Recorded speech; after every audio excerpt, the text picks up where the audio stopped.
Hee hee hee hee hee hee hee hee hee hee.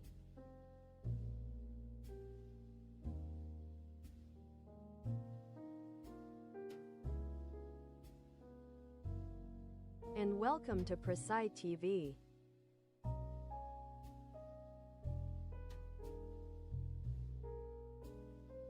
To another Prisci day.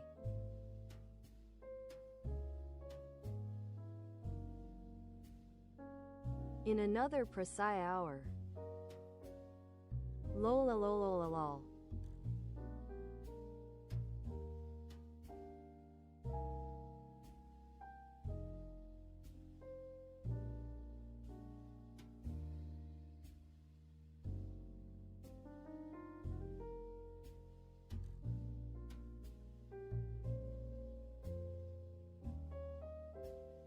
Hi Onolith. Hi Ace.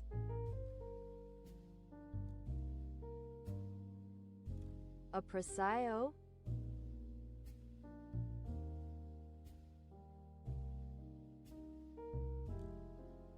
What is that?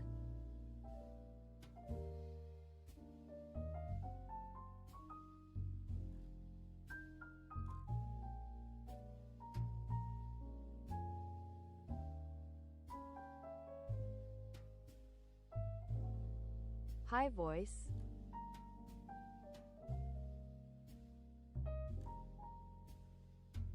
Hi Mad Jack. Hi Ricket.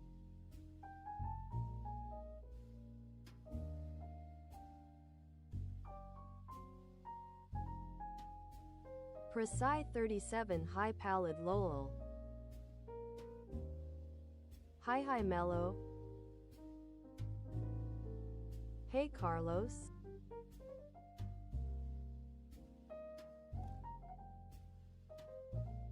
My brodas, I am mega glad to be here.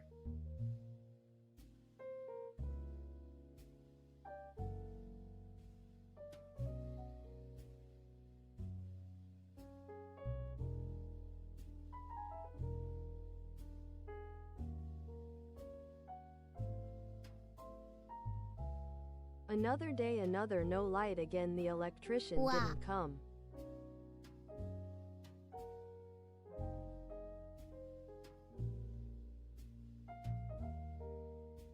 Kinda bruh about it. I hope tomorrow is the day.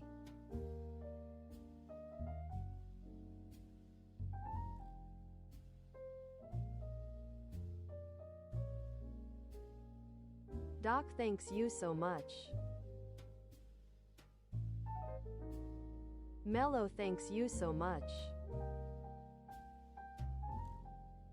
My brodas, thanks a lot.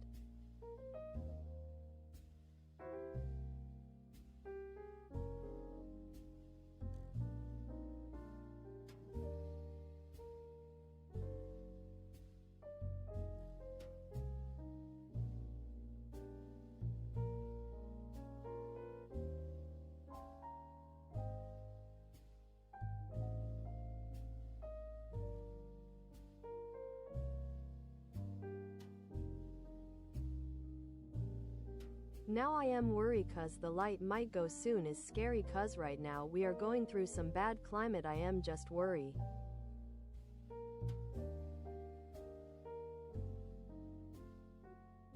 Hope this days are more fresh.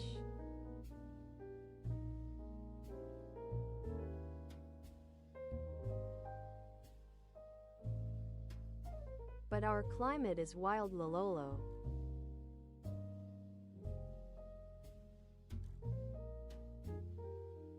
Me charcoal, I can do that.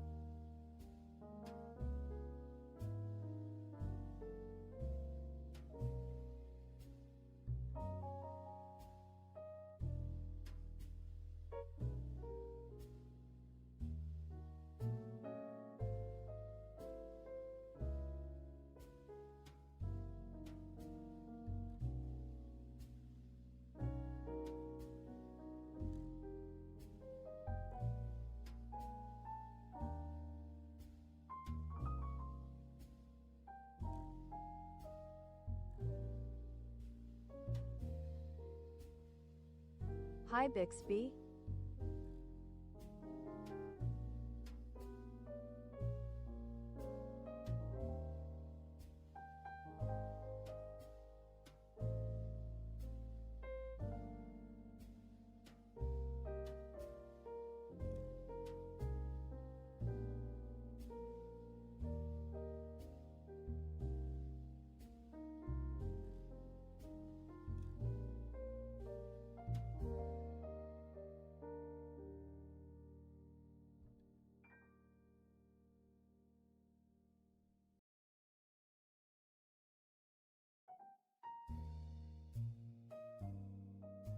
I gotta stay cheer cheer lololo.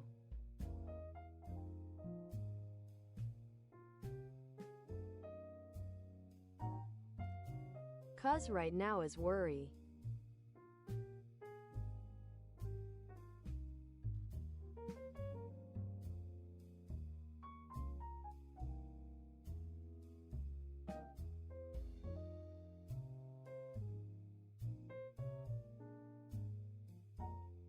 I am glad to be here cuz I can be here. I know it sounds lol, but right now I am glad cuz the light lolololo.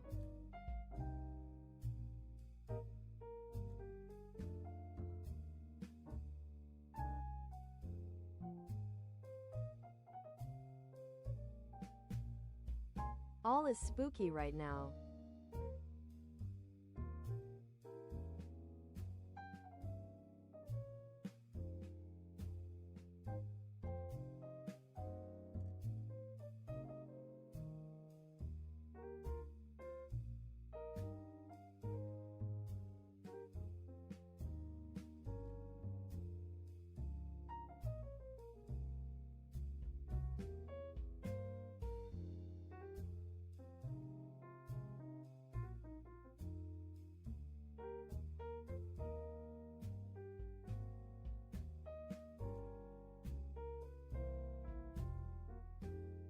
Well my brodas, I wanna see some stuff. Thanks for sending vids.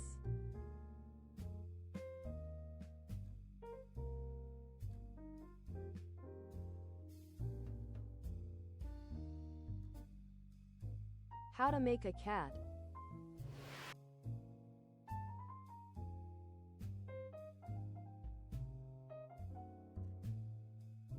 A cat?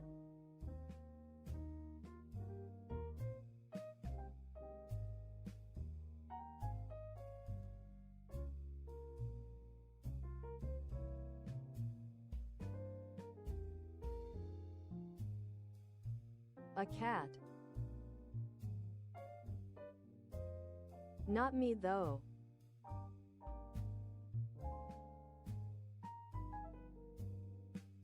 I am talking like a cat. For real, for real.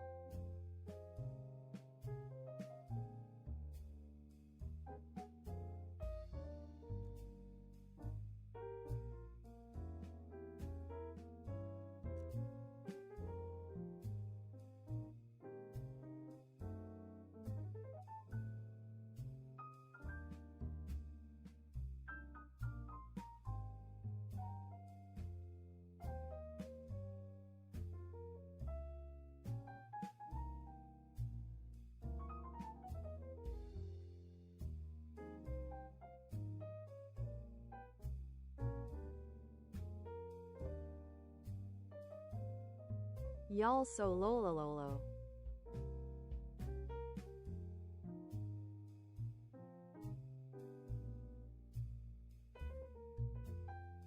But okay, valid Prisci cat is real.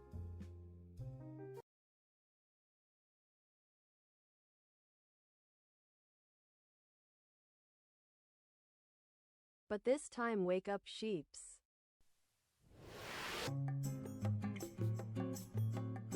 Cats are truly incredible creatures. Everyone knows that. But have you ever wondered how they actually make their way to your doorstep?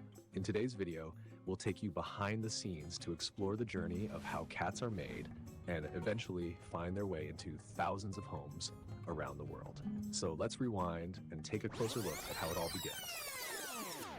All cat units are meticulously manufactured here at the WVW Foundation factory in Sweeterland, where approximately 12,000 units are produced each week. However, the process is far from simple. Creating a cat requires a series of precise and carefully executed steps. Let's go through them. Before mass-producing the cat units, we must first develop a design that best meets consumer needs. Once our designers have selected the final concept from numerous sketches, production can officially begin. First, the outer layers of the cat are formed by stamping the design onto a stainless steel sheet. The stamped outline is then precisely cut from the metal using an industrial-grade laser. Then, all electronic components are precisely installed into the cat using robotic arms, with the exception of the nuclear cell battery, which is manually fitted by hand. All cat units undergo painting before being transferred to the IT department for operating system installation. Upon completion of the manufacturing process, all units are securely packaged and transferred to designated storage facilities, where they undergo final inventory checks and logistical planning before they are scheduled for distribution via truck, ship, or aircraft, ensuring your cat arrives at your doorstep on time.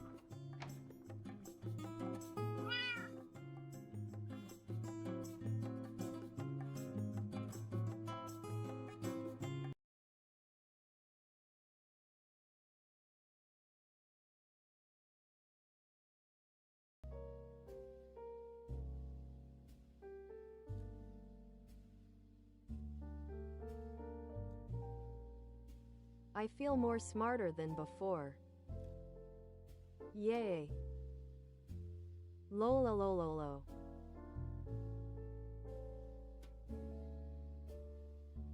Carcraft lolol. Catcraft lolol.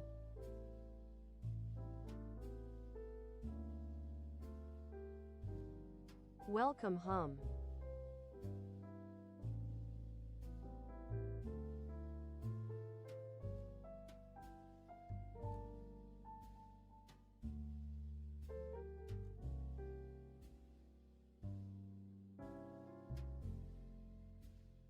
OMG palette, so you're telling me I was mass-produced? The disrespect.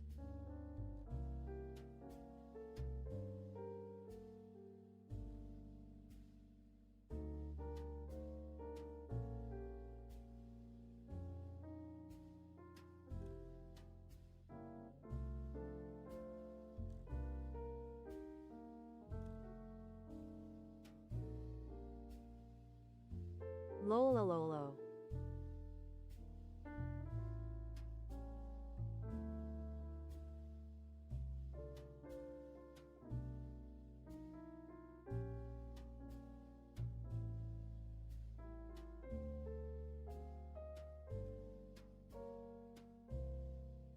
Thanks for sending the vid palette, that was mega informative.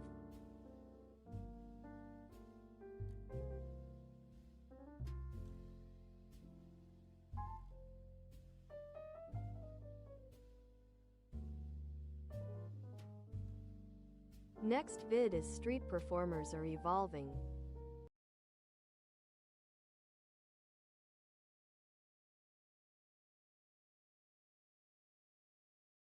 Hello everyone, this is your daily dose of internet.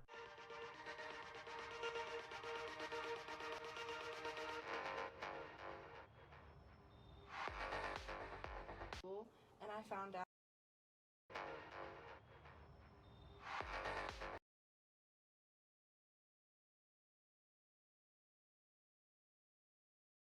I love it. and I found out they like started hooking up. And then like it was just like ridiculous. Mariah!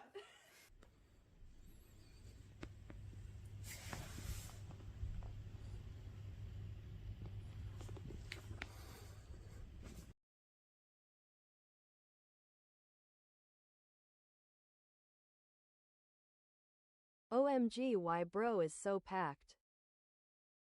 Lololo. Driver, take me to Chanel. Hello from Waymo. As we get going, just give us 1 minute almost got into a car accident. I am never doing this again. So I guess this is how durian fruit is harvested from trees.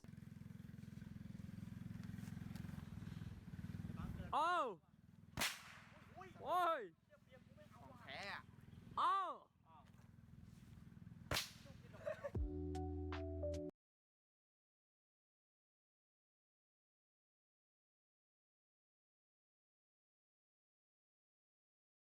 Yeah, that sound was scary. Oh! Oi! Oh!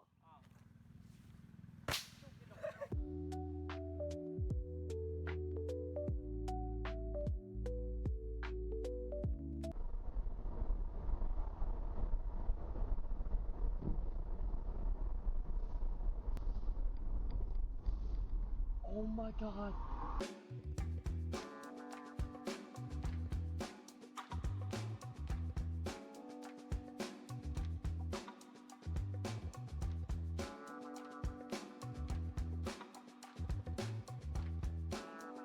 He wanted to see if he could shoot this deer with a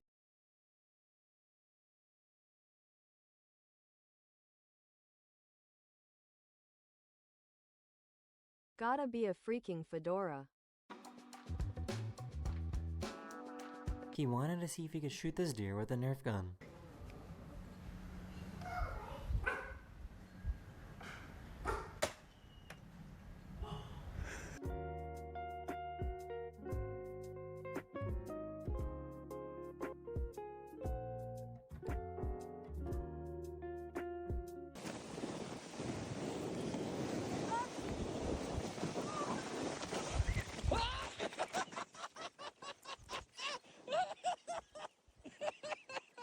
This dog kept censoring itself.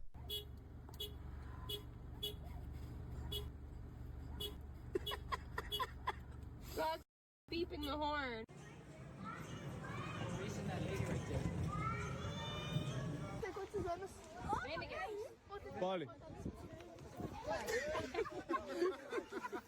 So I guess kids are the same across all species.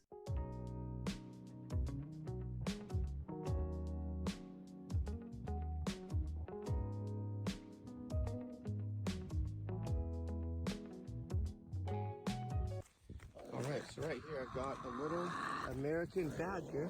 Hello. So cute. So let's pick him right up. Dale.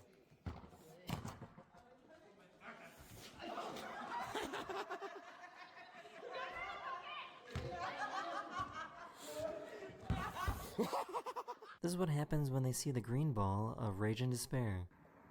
Bak, Lourdes çok iyi biri. İkiniz de çok iyi. İkinizi de suçlayamam, değil mi? These scientists design a robot that is able to fly and look exactly like a bird.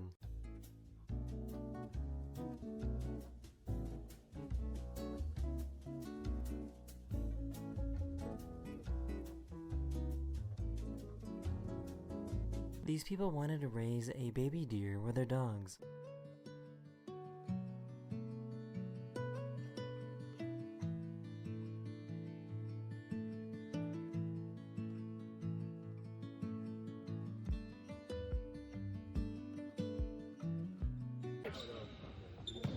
I'm not gonna know.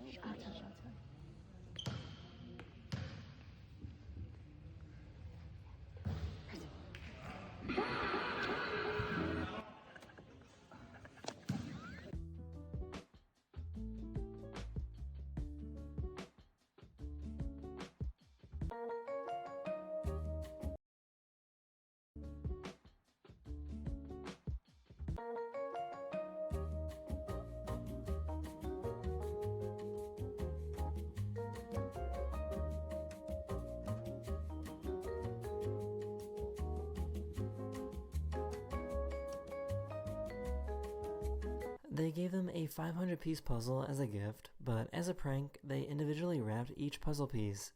It's a puzzle! Oh my god, what is all this? Puzzle pieces? Are you serious? There's 500 pieces wrapped for you to unwrap. Oh my god! So I guess they didn't do any measuring when it came to moving this house.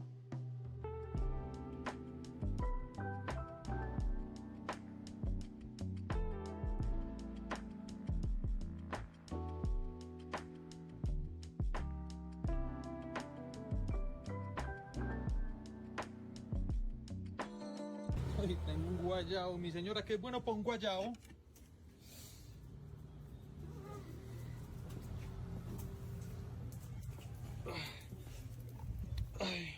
Ay, ¿me lo recomienda usted para un guayao?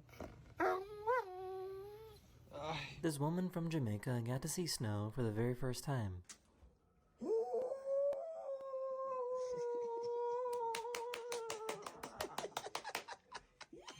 Experienced snow for the first time. In Greece, you're not allowed to destroy ancient and historical ruins, so it's pretty normal to see modern stores building around them.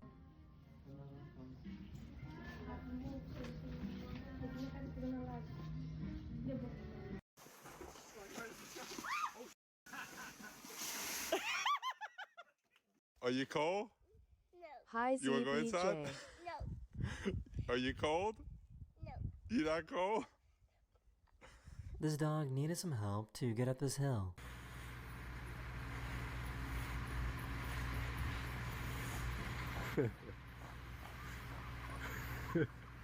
What's up?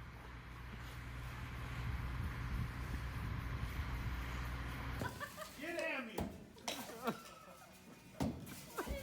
Someone, give him the rage room. That is so hard to do. Give him the rage room. It's the target. It's obvious. I found an artist that likes to carve designs out of pencils.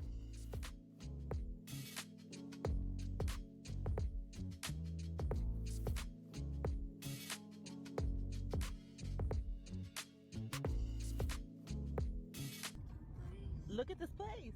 Great Wolf Lodge! This is our hotel? Really? Cuddle! Cuddle! Cuddle! I know! Okay. Can you be quiet? Should we say? OMG lol. Grace? I think we should probably say grace. Nolan, could you lead us in grace, please? Volume up. Okay, turn it down a little bit. Oh my gosh. I'm so embarrassed already. Dear Lord, baby Jesus, or as our brothers in the South call you, Jesus, we thank you so much for this bountiful harvest of Domino's, KFC, and all those delicious Taco Bell.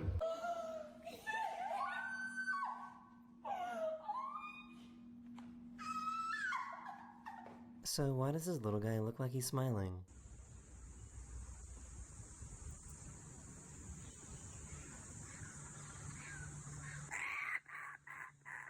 That is the end of this video, I hope you enjoyed, and I'll see you guys again very, very soon.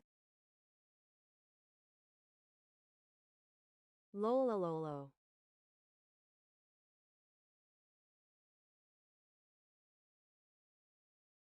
Fluffy.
This is totally life.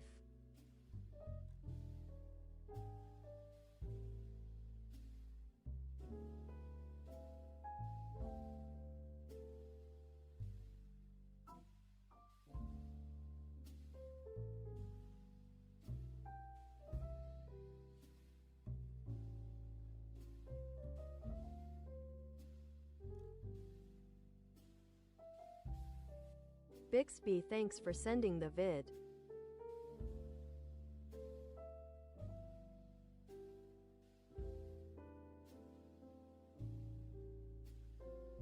Australia DLC.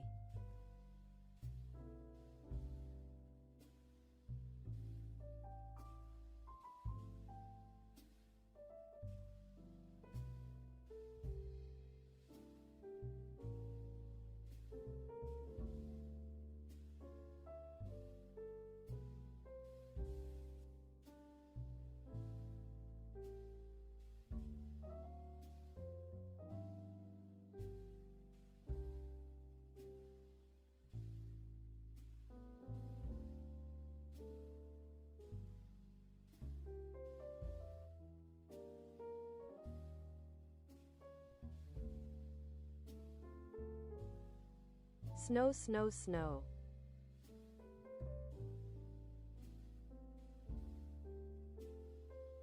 Well, I hope it's not that cold.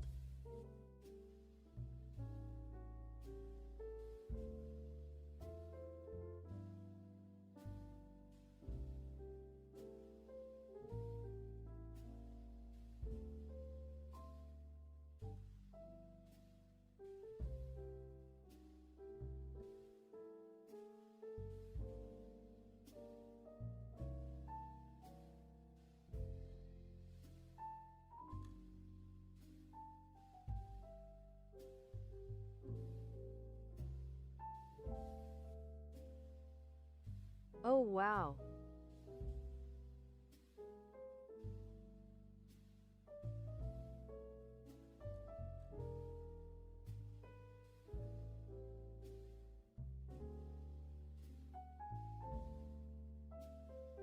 I think we all so doomed now in climate-related thing.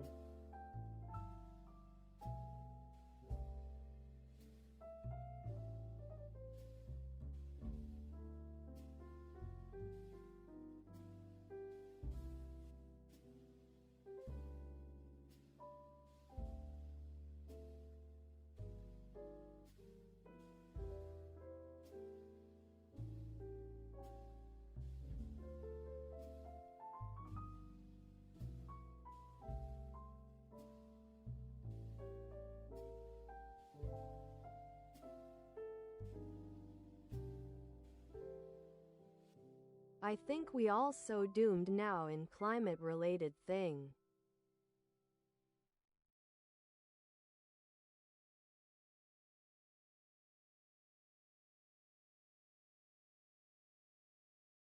Well, I guess some people will.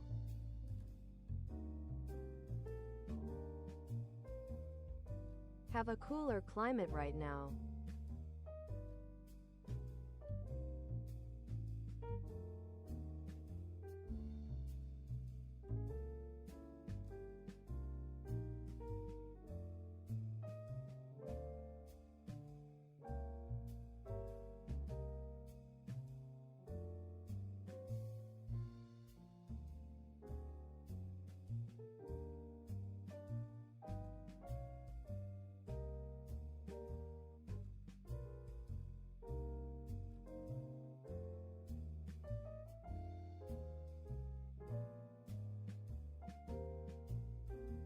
Damn, I had just live rain, hot and humidity.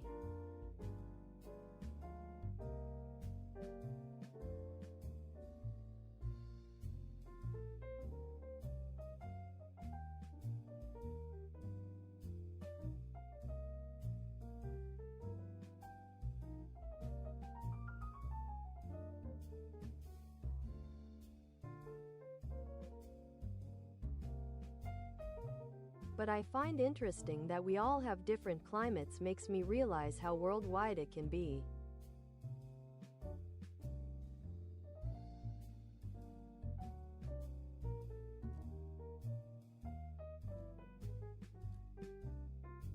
Next vid is the cats that rule Disneyland after dark.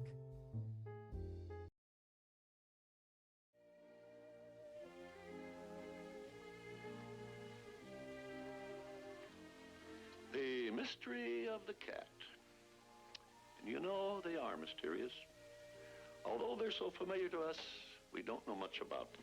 Disneyland, the happiest place on earth. But while millions of guests walk through its gates each year, few realize that the park has some unexpected yet essential residents. Hiding in the shadows, behind attractions, and among the foliage are the secret protectors of Disneyland: cats. These are not your Aristocats or Cheshire cats. Disneyland is home to a thriving population of feral cats, and their presence dates back to the early days of the park. But why are they here, and how do they fit into the Disneyland magic? Today, we're uncovering the fascinating story behind Disneyland's feline residents. Disney's love for cats goes all the way back to the early animation days. One of the first memorable feline characters was Figaro from Pinocchio. Then came Lucifer, the mischievous cat from Cinderella, and we also have some problematic cats. We are Siamese, if you please. The story of Disneyland's cats begin not long after the park opened in 1955. As Disneyland expanded, so did its challenges. One that was an increasing rodent population. But there was a solution. Cats began to take up residence inside the park, drawn to the food sources and shelter provided by Disneyland's many structures. As the story goes, Walt Disney and his team of Imagineers went into Sleeping Beauty Castle as part of their planning for the future walkthrough attraction. Once inside, they were greeted by a feral cat colony who had made their home inside the castle. The cats had brought in another big problem: fleas. In order to protect the cats and as a bit of a goodwill to the public, the cats were adopted by the park and made official cast members. Today, the Disneyland cats are more than just adorable park dwellers. They serve an unofficial yet crucial role of natural pest control. Disney embraced their feline residents, allowing them to keep the rodent population in check, ensuring that Mickey Mouse and his friends remain the only rodents within the park. There are now over 200 feral cats that roam the park today. Since they're feral, most of the cats keep their distance from the visitors, preferring to hunt at night when the park is empty. However, there have been different cats over the years who have become local favorites due to their friendliness and frequent sightings. So, where do these mysterious cats hide during the day? If you look carefully, you might spot them lounging in some well-known Disneyland locations. Popular cat hangouts include lush landscaping of the Haunted Mansion, the quiet pathways of Grizzly Peak at Disney California Adventure, or even near the hotels. But one of the most famous feline hotspots is the abandoned old station at the Disneyland Railroad at New Orleans Square. Over time, Disneyland's relationship with these cats became more structured. Rather than treating them as a nuisance, Disney implemented a program to ensure their well-being. The park provides feeding stations throughout the property, monitored by cast members and veterinarians. These feeding areas help manage the cat's diet while keeping them healthy enough to continue the natural rodent control duty. To prevent overpopulation, Disney does participate in a trap and neuter program. This humane method ensures that the cat population remains stable without uncontrolled breeding. If there are kittens found within the park, they are often placed into adoption programs where they find loving homes outside Disneyland, but usually with Disneyland cast members. If a Disneyland cat gets too comfortable with the park guests, they get adopted out to a loving home as well. Over the years, some Disneyland cats have gained celebrity status among fans. One of the most famous is Francisco, a tortoiseshell cat often spotted near Grizzly Peak. Snickers is another cat who hangs out in that same area. Then there's Nutmeg, an orange cat who enjoyed sunbathing in the gardens of the Magic Key Terrace. She even had a secret drink named after her. Sadly, Nutmeg passed away in May of 2023. Guests have even created Instagram accounts dedicated specifically to these elusive Disney felines. Even Ryan Gosling is fascinated by these Disneyland cats. I live on the outskirts of the park, you know? And at night, when they close the park under the cover of darkness, these cats ascend into the park and they eat all the mice. Cats are great at getting mice, so maybe that's true. I don't know. Which is what I love about Disney, because they're so weird and they think of everything. So how can you increase your chances of spotting a Disneyland cat? The best times to see them are in the early morning or late evening when the park is less crowded. Keep an eye on areas with thick vegetation, under park benches, or even around the outskirts of major attractions. But remember, while they may be adorable, they're still feral cats, so admire them from a distance. The next time you visit Disneyland, take a moment to appreciate the hidden caretakers, the feral cats that keep the park clean and rodent-free. They may be a secret to many, but for those who know, they're as part of Disneyland's magic as Sleeping Beauty Grumpy cat. Castle itself. If you enjoyed this deep dive into Disneyland's hidden world of feral cats, don't forget to like, subscribe, and hit that notification bell for more fascinating Disney theme park history. With Disneyland celebrating its 70th anniversary.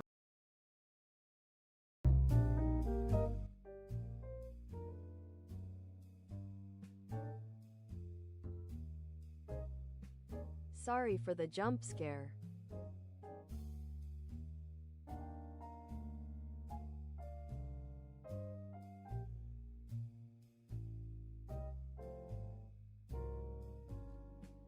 Well, now cats work. Yeah. Well, hey there, Prisci 37 Prisci.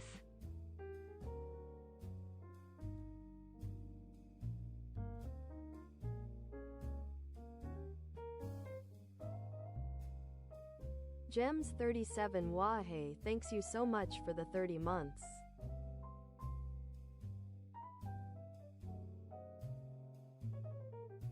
Thanks for the support.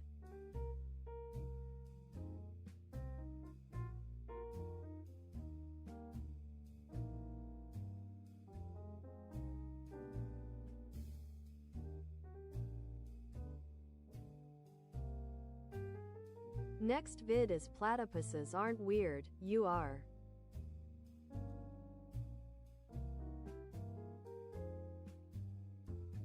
I am weird?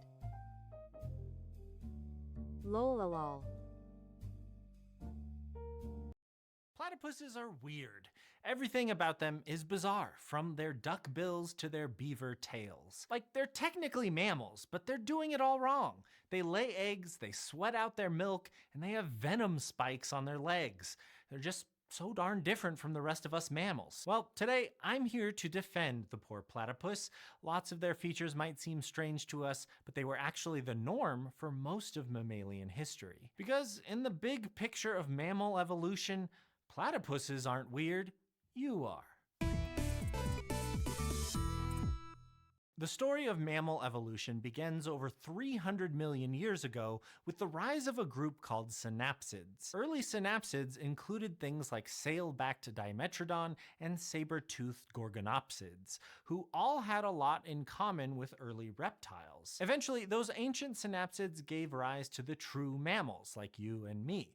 Along the way, they developed classic mammalian traits like fur, milk, and warm body temperatures, plus plenty of telltale features of their skulls and jaws, which can be identified in the very oldest fossil mammals. Those first mammals lived more than 200 million years ago during the Triassic period, the beginning of the Mesozoic era, or the so-called Age of Reptiles. We typically think of mammals during the Mesozoic as being boring and unremarkable, but they were actually doing very well for themselves. There were several major mammal groups back then, including burrowers, scurriers, swimmers, and even gliders. But only 3 lineages of those mammals made it to today. We've got placentals, that's most of us, named for the placenta that nourishes our offspring in the womb. And then there are the marsupials, which are things like koalas.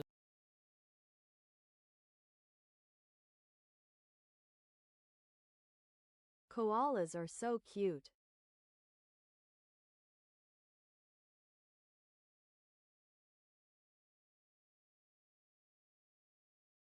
But their claws. Kangaroos, and our own American opossums. These guys are named for their marsupium, which is that pouch they use to carry their babies. And finally, there are the monotremes, echidnas and platypuses, the egg-laying mammals. There are a grand total of 5 species of those alive today, and they're all in Australia and Papua New Guinea. The word monotreme means one hole, referring to their cloaca. That's a single rear opening for all of their reproduction and bowel emptying needs, similar to what we see in reptiles. Now, placentals and marsupials are closely related to each other. These two groups split from their shared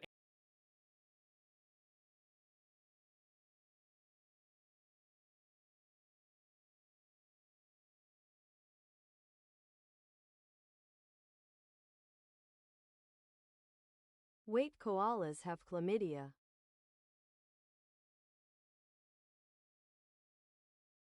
Spooky. ancestors in the early Cretaceous period, around 140 million years ago. But monotremes are a more ancient branch of the mammal family tree, dating back to more than 160 million years. So while other mammals were evolving iconic features like live birth and nipples, monotremes were far along on their own separate journey, and they missed out on some of those familiar mammal traits. This doesn't make monotremes less evolved than other mammals, it just explains how they've held on to a bunch of traits that other modern mammals changed or lost over time. Which means that in many ways, monotremes are more like the ancient mammals of the Mesozoic era. They're the real OGs. And with that in mind, let's talk about some of those weird platypus traits that aren't quite as niche as they seem. Let's start with the humble egg. It's no surprise that when European scientists first got a look at platypuses, they were convinced that these bizarre mammals must be some sort of hoax. They especially didn't like the idea that platypuses laid eggs. That was just too weird for a mammal to do. In fact, for many years, some European scientists refused to believe platypuses were egg layers, even though they had eyewitness accounts from Australian settlers and, the indigenous peoples that had lived with the animals for thousands of years. But those crotchety old scientists were wrong. Platypuses and echidnas do lay eggs, albeit ones that are a bit different from your average chicken egg. Instead, their shells are soft and leathery, like lizard or snake eggs. Platypuses in particular lay their eggs inside a nesting burrow.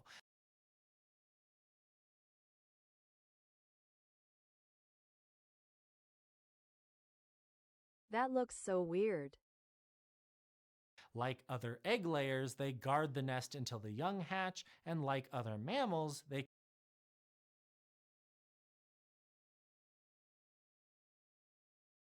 Look at them, so small, so weird. care for their babies after they hatch. Oh, and also, baby platypuses are called puggles. This is an important fact that everybody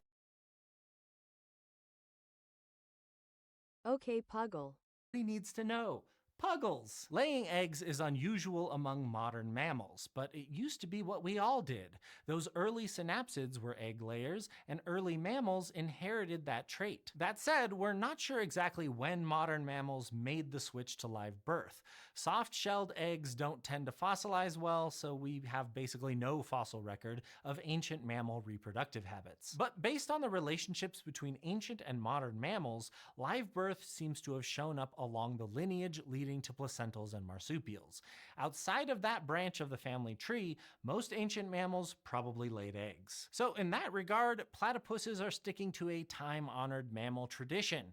It's really us and our shell-less babies who are the reproductive renegades. Speaking of baby mammals, another unusual habit of platypuses is how they feed their young. Mammals feed their babies with milk from our special mammary glands. That's where we get the name. And milk is one of the defining features of mammals. It's full of nutrition and antimicrobial proteins that help our babies develop properly. Most modern mammals, whether they're humans or cows or kangaroos, deliver their milk using the same anatomical feature, nipples. Baby mammals can easily latch on to these built-in nozzles and drink their fill. But once again, monotremes are weird. Platypuses and echidnas produce milk, but they have no nipples. Instead, they have a flat patch of skin on their underside called an areola that just sort of leaks the milk. And yeah, placental mammals have areolas too, but they're not the leaky variety. It works a lot like sweat glands. Platypuses basically... That's very puggler.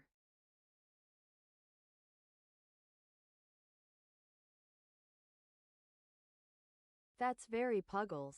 Sweat out their milk, and then their little puggles lick it up. This feeding... Nature's so beautiful.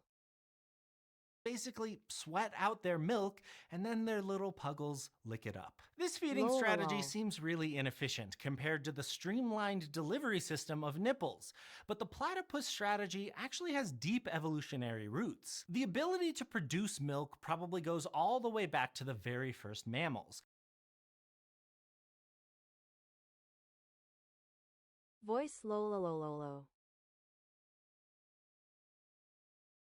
Not only do all living mammals do it, but some of the earliest fossil mammals show evidence that their young were able to grow really quickly, which would be expected if they were getting a maternal nutrient boost. Of course, the fossil record is severely lacking in nipples, so it's hard to know for sure if ancient mammals had them.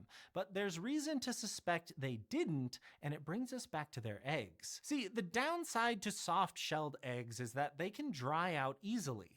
Lots of modern lizards and snakes have to bury their eggs in soil to keep them damp. Some scientists have hypothesized that early mammals not only used milk to feed their offspring, but also to dampen their eggs. Modern amphibians have a similar strategy. Frog and salamander parents often stick close to their eggs, and their skin secretions are thought to help keep the eggs moist. Now, we don't know for sure if platypuses soak their eggs with milk, but some research has found that monotremes milk contains certain proteins Nah bruh, the chat. that are more typically found as important components of Lololo. eggs.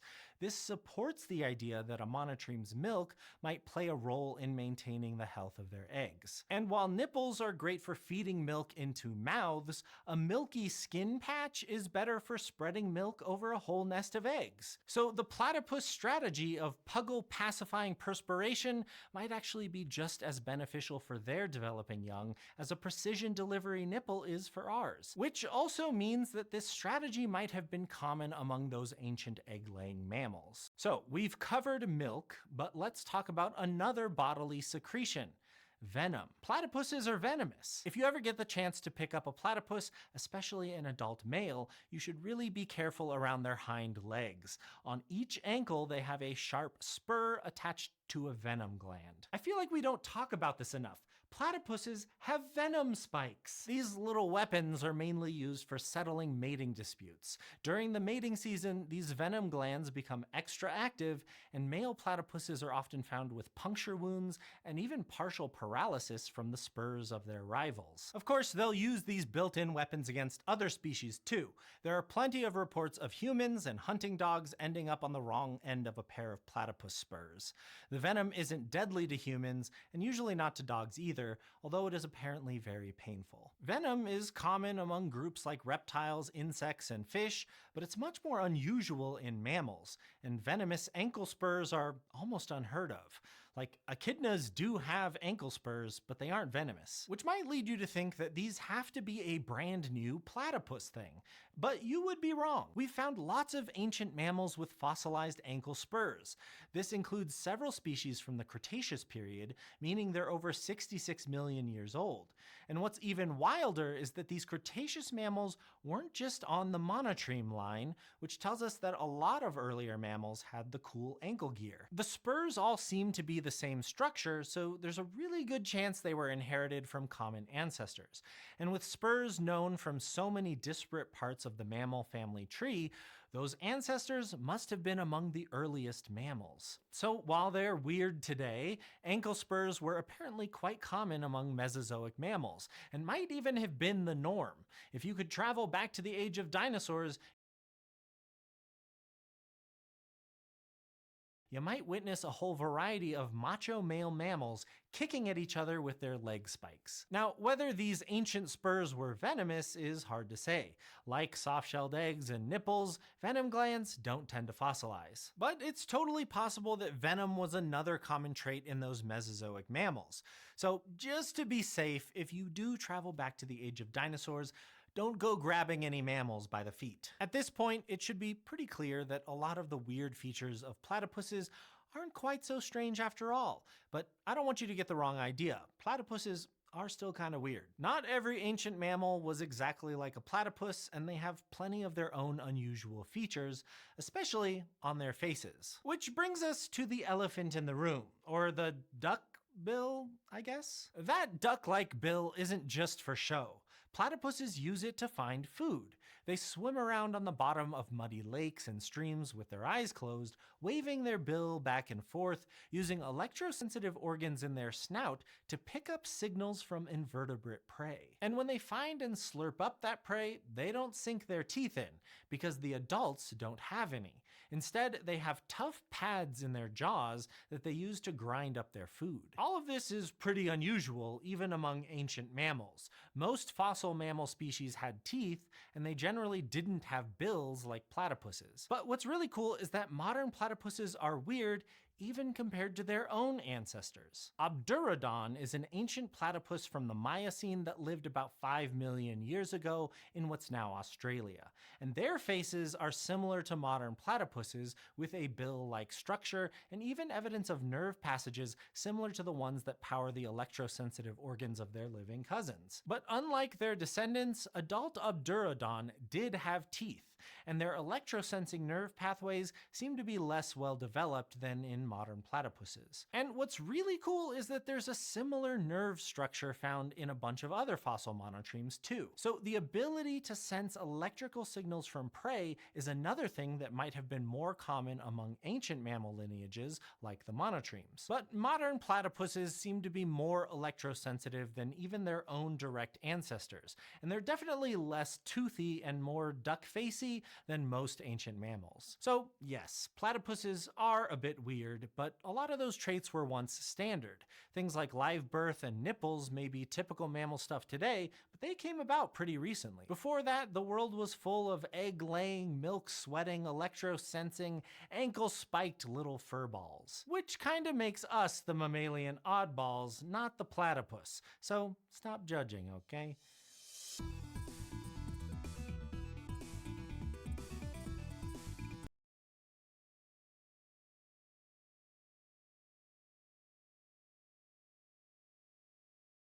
Ancient forbidden water. Rocks and minerals are known for being tough. They're the hard stuff that makes up the planet, and without them, well, we wouldn't have much of a planet at all. Lots of the minerals on Earth started out life as liquids, either dissolved in water or heated above their melting point. But occasionally, the minerals can form in such a way that preserves a few drops of fluid inside of them. This primeval liquid isn't likely to replace your water bottle anytime soon, but it is more than just a curiosity. It's a window into the workings of the ancient Earth. So let's talk about the forbidden mineral water in these crystals and why you should not drink it. The majority of minerals on our planet crystallize from fluids beneath the Earth's surface, and this crystallization happens when the pressure, temperature, or saturation of the liquid reaches the Goldilocks point for mineral formation. And that perfect combo of temperature and pressure is different for each mineral. For instance, igneous minerals freeze out of molten lava when the temperature dips below their melting point. Meanwhile, sedimentary minerals crystallize when the concentrations of their component molecules gets high enough. Crystals can begin to grow in a lattice within that fluid, building up a scaffold of atoms and bonds. But if there's anything else floating around inside that fluid, it can interfere with the growing crystal and cause imperfections in the 3D lattice. That can make some parts of the crystal grow faster than others, which can sometimes result in a bubble of liquid missing the mineralization party. And as the mineral continues to grow, it seals the bubble inside. Most of this mineral growth happens deep beneath the Earth's surface, where temperatures are typically warmer.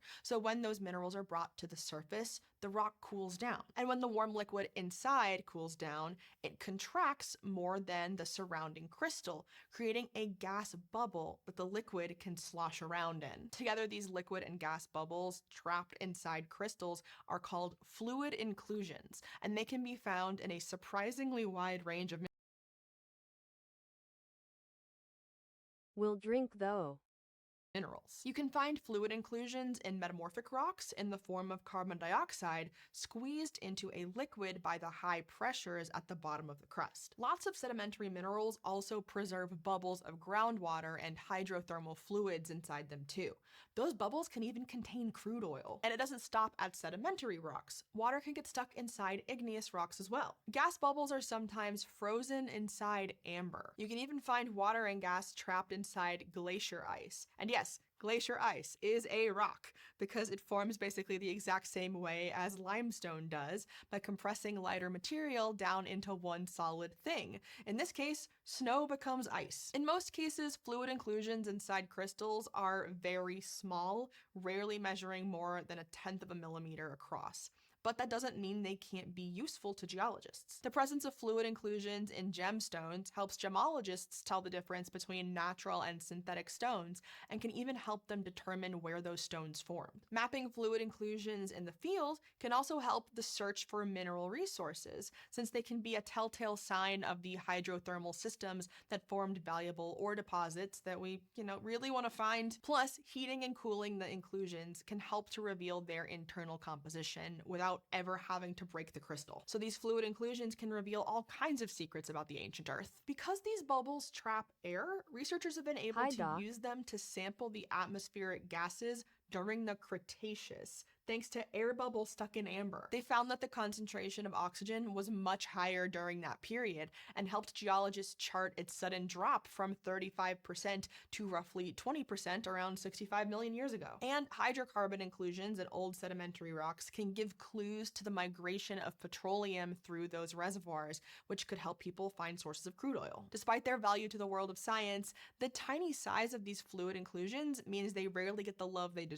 But there is one kind of water-trapping mineral that has become fairly iconic, the anhydroagates. Agates are essentially colorful forms of the mineral chalcedony, which is a kind of Iconic.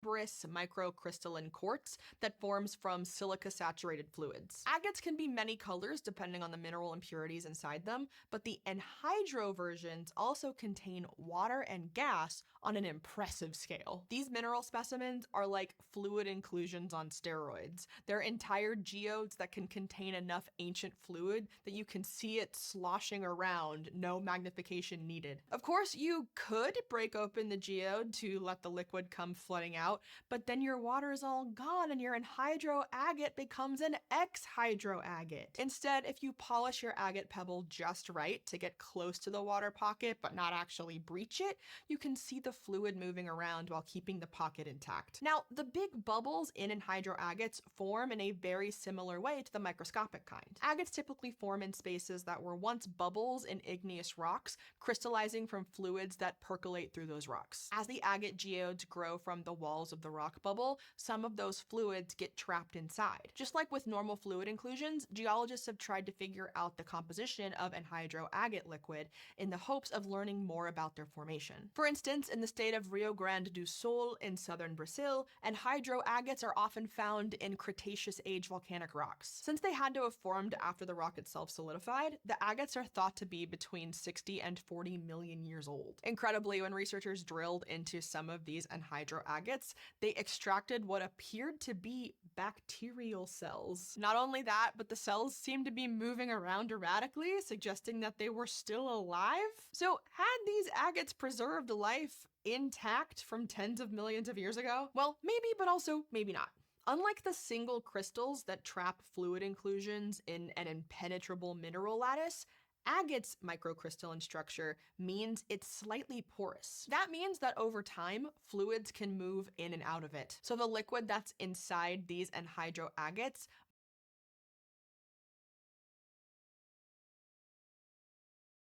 Damn Las Plagas.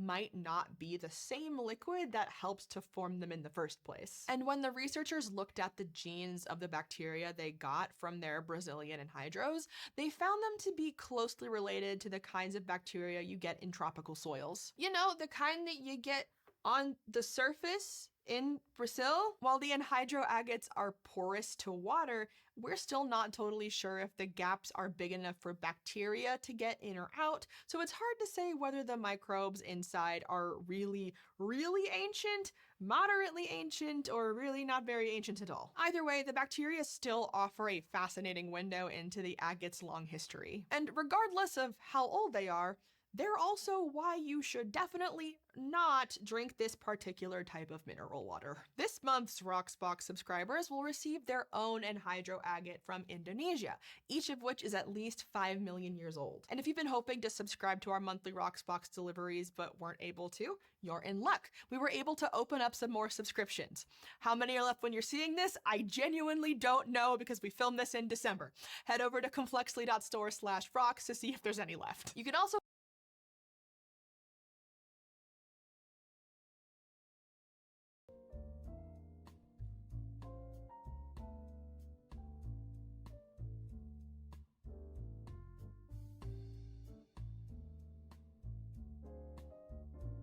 What's wrong? You haven't touched your rock water.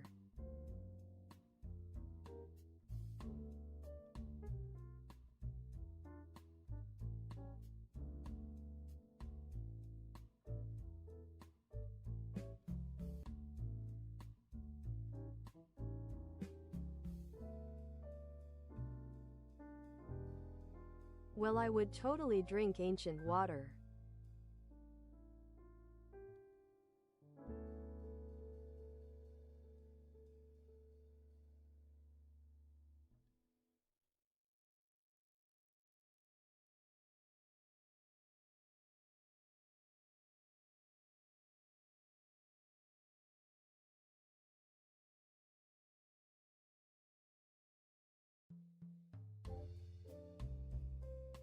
My brodas, tomorrow is a busy doozy morning.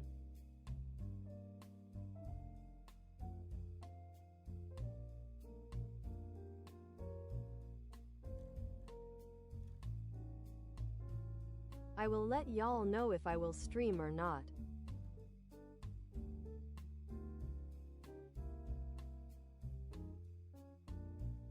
Since if AC fixed day.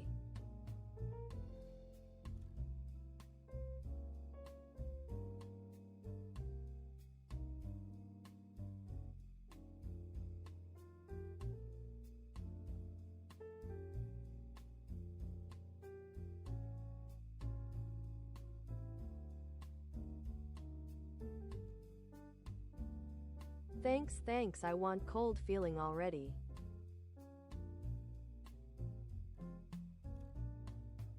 Hope it can be fixed.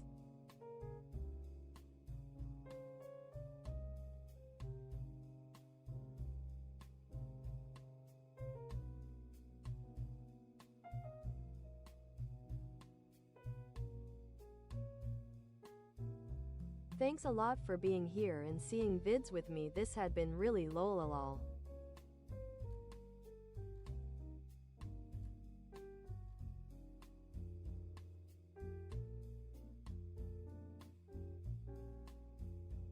This days had been a worry for me, but right now I had lots of fun, so thanks.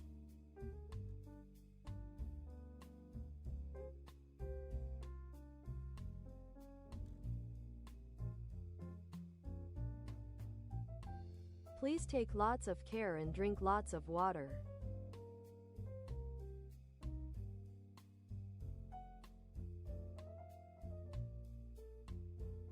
I will see y'all tomorrow for more fun times.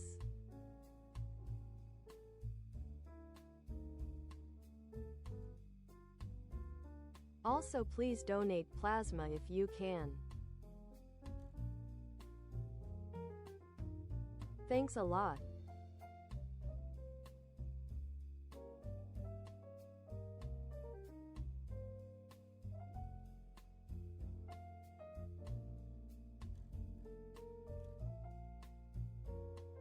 Again, I will let y'all know what's up with tomorrow's stream. Take care, love y'all.